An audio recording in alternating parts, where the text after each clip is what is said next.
Deep in the rugged mountains of Montana, a construction crew reopened a tunnel that had been sealed for more than a century. Locals said it was cursed, a place where men vanished and the ground itself whispered at night. But when the drills broke through the ancient concrete, something inside began to breathe again. What the team uncovered behind those walls would unravel a century-old secret, one buried under rock, silence, and fear. Stay with us, because what they found inside that forgotten tunnel will shock you.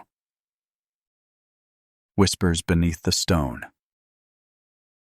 The morning light crawled slowly over the Montana mountains, turning the peaks from steel gray to ghostly silver. The air was razor cold, the kind that burned the lungs and silenced the birds. A convoy of trucks wound its way along the dirt road toward a scar of land forgotten by most maps. Locals called it Black Hollow, a name spoken quietly, as if even sound could wake something best left sleeping. At the head of the convoy sat Mike Jensen, a man of steady hands and practical faith in machines over myths. His job was simple: reopen a government-commissioned tunnel sealed 120 years ago. But as the road narrowed and the ridges closed in, even he felt the weight of the place pressing in, heavy and unspoken. Black Hollow didn't feel abandoned, it felt guarded. The site came into view as the fog lifted, revealing a jagged wall of concrete jutting out from the mountainside. The seal wasn't the crude patchwork of miners, it was deliberate, reinforced with rusted iron bars and poured thick enough to resist generations of decay. To Mike's trained eye, it was too much effort for an accident site. It looked more like someone had tried to lock the mountain shut. From the other trucks stepped the crew, rough-handed men who had drilled oil in Alaska, cut rock in Utah, and seen things that would make most city workers quit by noon. Yet even they grew quiet here. Someone muttered that the mountain's shape looked like a sleeping face, the ridgeline forming a hollow mouth. No one laughed. The wind carried the sound away before it could echo. Mike gathered them at the base of the seal, reading over the survey maps that dated back to 1903. Most of the ink was smudged and the coordinates barely legible. Only one note stood out: site closed indefinitely by order of board. No reason listed, no incident filed. That single missing line unsettled him more than any rumor of curses. Across the clearing, Travis, one of the younger drillers, unloaded the portable rig and called out, "You think they buried treasure in there, boss?" Mike glanced up at the wall and answered dryly, "Maybe they buried something they didn't want found." The men laughed, but not with ease. The words hung in the air like dust that refused to settle. By afternoon, the team began setting up camp. Metal struck stone, drills were tested, and the silence of the mountain fractured into brief bursts of human noise. Between those sounds came moments of stillness so complete that even the machines seemed hesitant to start again. When the sun dipped low, the peaks threw long shadows across the clearing, stretching toward the old seal like fingers. That night, as they sat around the campfire, the air turned sharp and restless. The flames wavered under the push of unseen drafts rolling down from the slopes. Carter, the oldest of the crew, leaned forward and said his grandfather once told him about a mining disaster here, a collapse that swallowed men whole and made the ground hum for days afterward. He had thought it was folklore until now. No one replied. Every man at that fire found something new to watch in the flames. Later, in the still hours before dawn, Mike walked back to the site alone. The moonlight brushed faint reflections off the iron bars. For a long moment, he just stood there, listening. Beneath the wind, beneath the cold, he swore he heard it, a faint rhythmic sound from inside the mountain. Not movement, not water. A slow, hollow echo, like the mountain was breathing. What was sealed inside that could still breathe after all these years? Stay with us as the mystery deepens. The Awakening of Black Hollow. The next morning broke in silence so heavy it felt like the mountain itself was listening. The fog had thickened overnight, clinging to the trucks and drilling rigs like ghostly vines. Mike Jensen stood near the concrete seal, his breath forming clouds in the freezing air.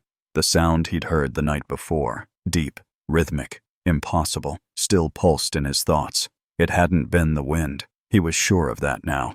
By 7, the camp stirred to life. Diesel engines rumbled, and the metallic cough of compressors echoed across the clearing. Yet even the noise couldn't shake the feeling that something beneath the ground was aware of their presence. Mike gave the signal to begin. The first drill bit met the concrete with a scream that split the morning calm. The vibration rippled through the ground, and everyone felt it under their boots, a low, steady tremor that didn't fade as expected. The mountain didn't just absorb the sound, it answered it.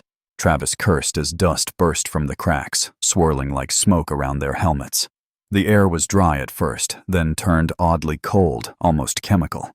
Mike checked the gauges. No gas leaks, no pressure abnormalities. Still, his instincts screamed something was wrong.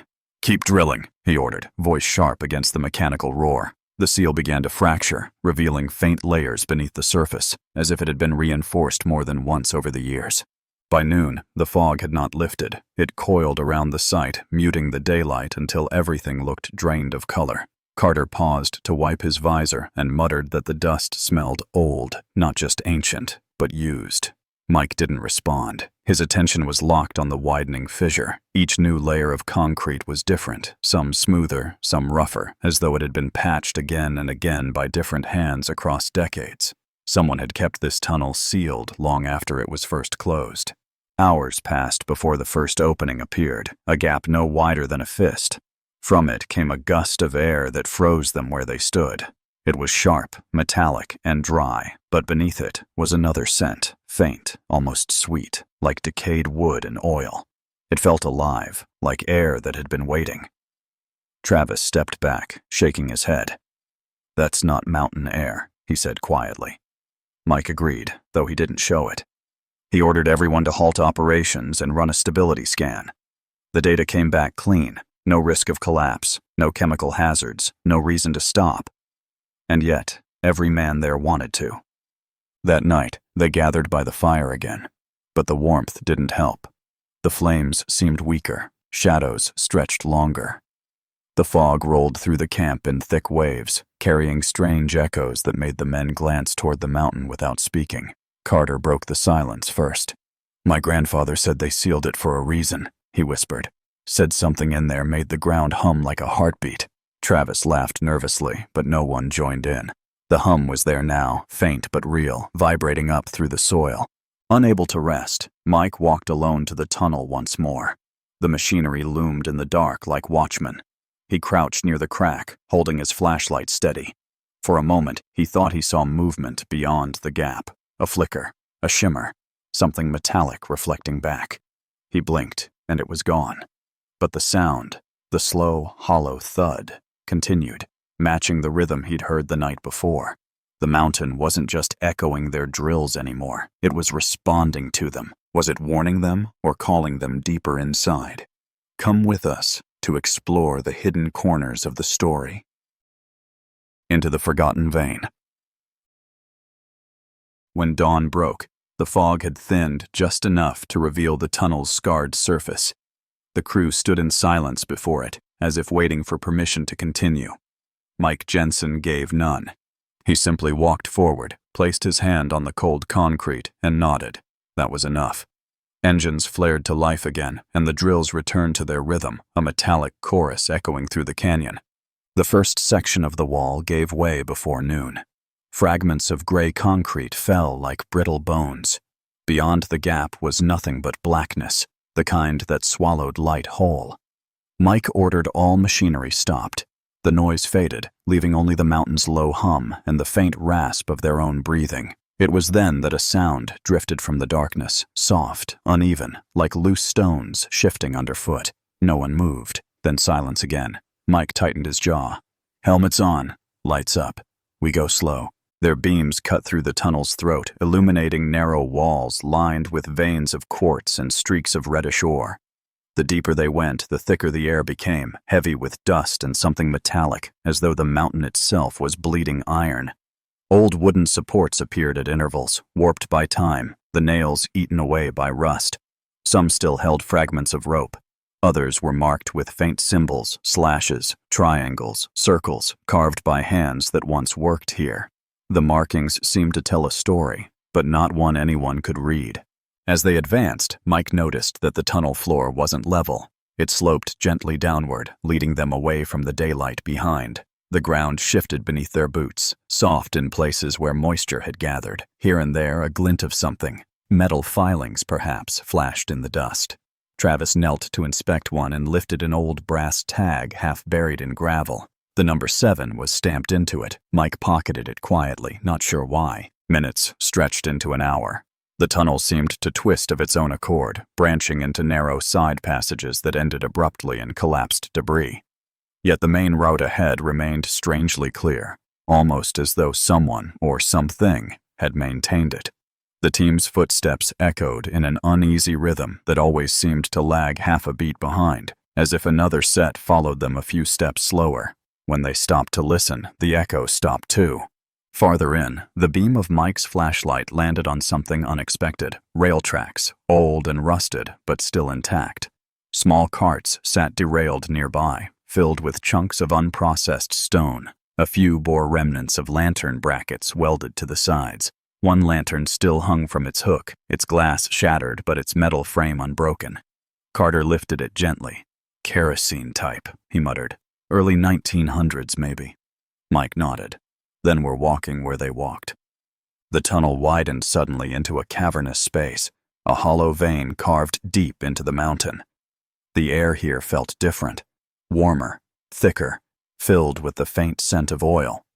The floor was littered with collapsed timbers and shards of glass that glittered under their lights. On the far wall, faint writing could still be seen in faded black paint. Shaft 3, authorized personnel only.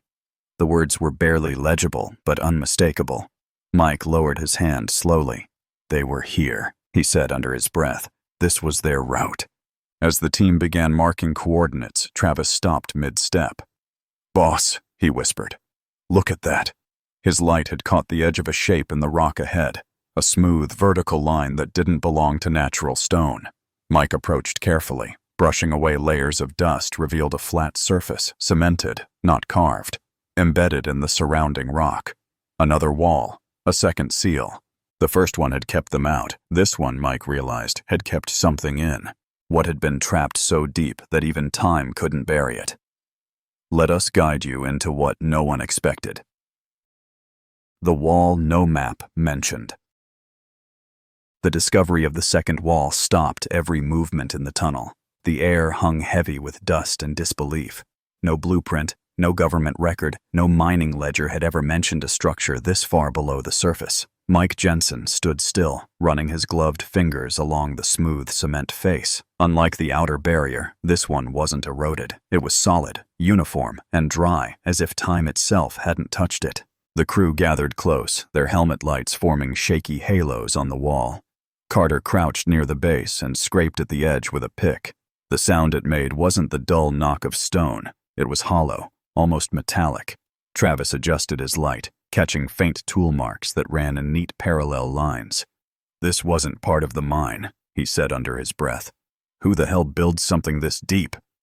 No one answered. Mike was already studying the edges where the concrete met the natural rock. The seam was too precise for early 20th century work. Whoever had done this had used methods decades ahead of what those miners could have known.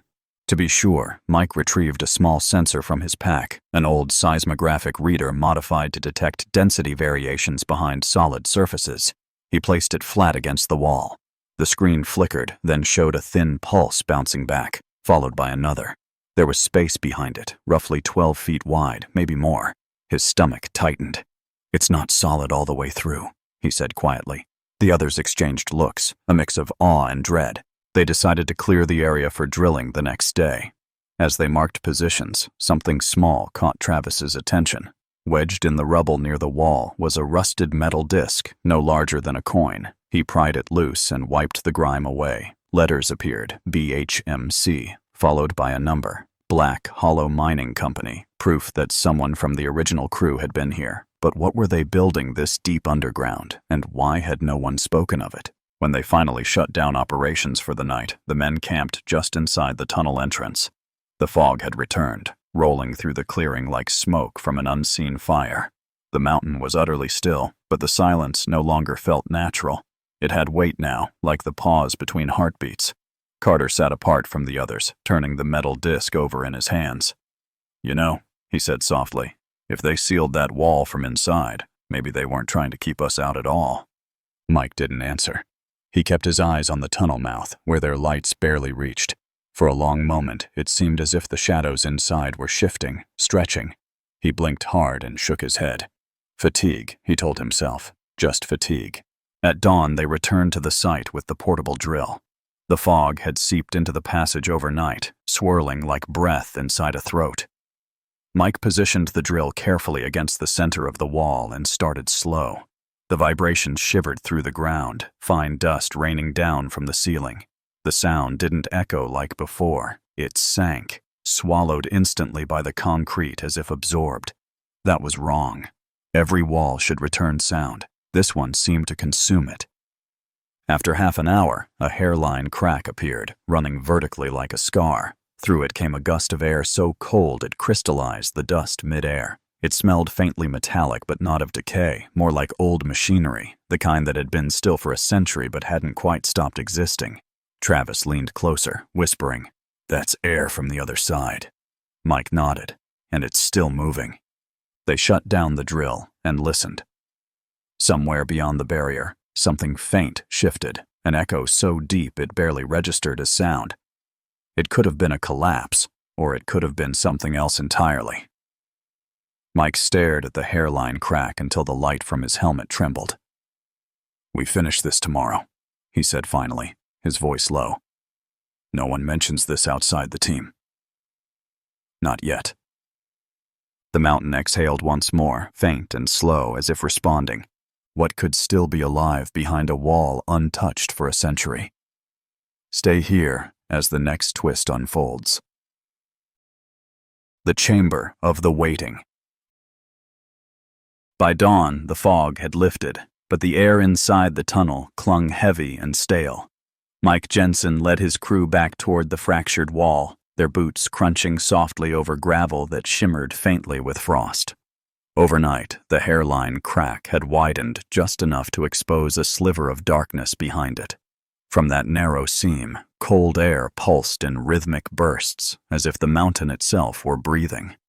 The men set up the drill again, their movements mechanical and subdued. No one joked, no one spoke of what they'd heard the day before.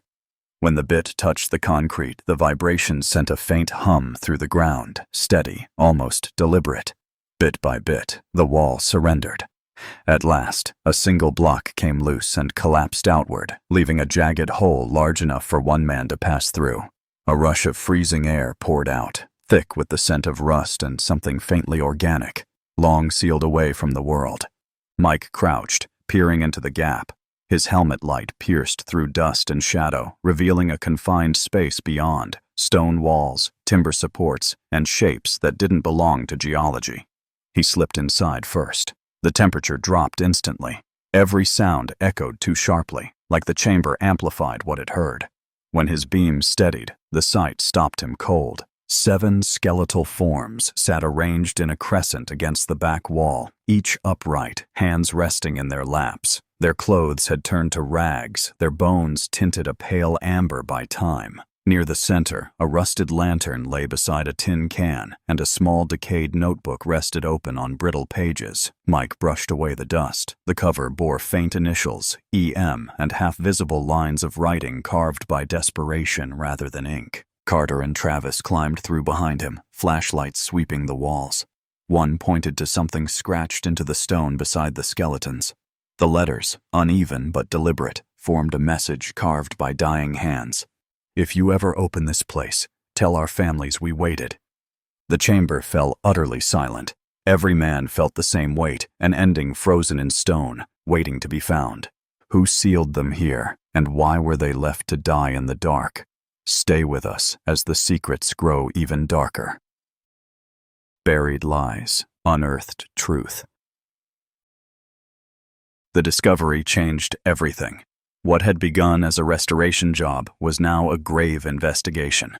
By the time daylight reached the clearing outside, word had already spread to the higher offices of the Denver firm. Mike Jensen stood near the tunnel entrance, his gloves coated in dust, his expression unreadable. Inside the mountain, the authorities marked every inch of the chamber, photographing bones, mapping tool marks, and cataloging fragments that whispered of betrayal. Forensic experts worked in silence. Each skeleton told the same story: no fractures, no collapse injuries, no signs of escape attempted through falling stone. They hadn't been crushed. They had been sealed. The lanterns around them still held traces of kerosene residue, proof that light had burned long after the wall went up.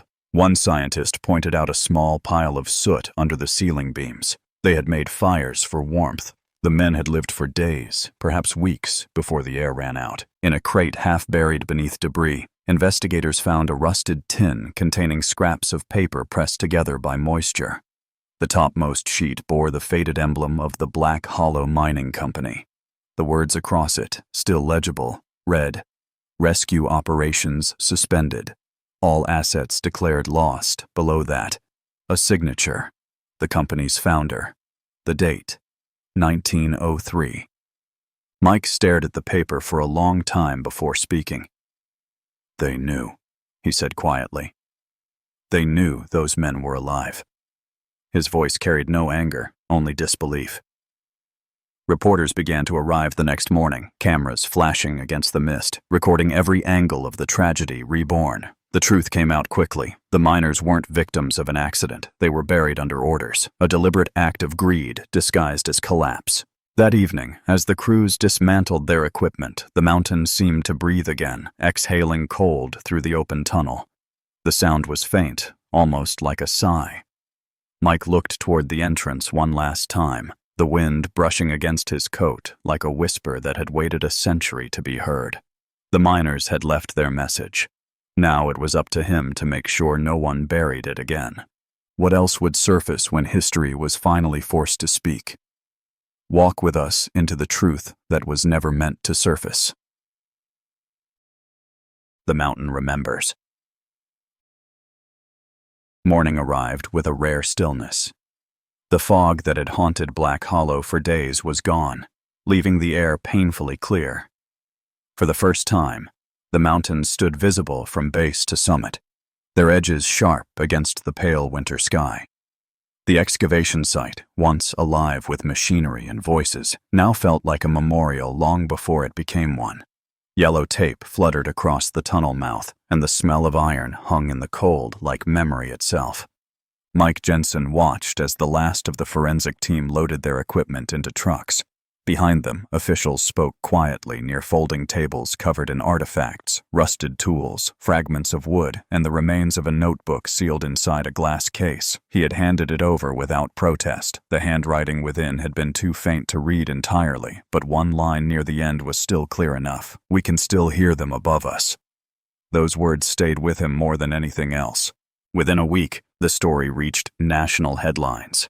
Newspapers printed the miners' names alongside newly uncovered company records.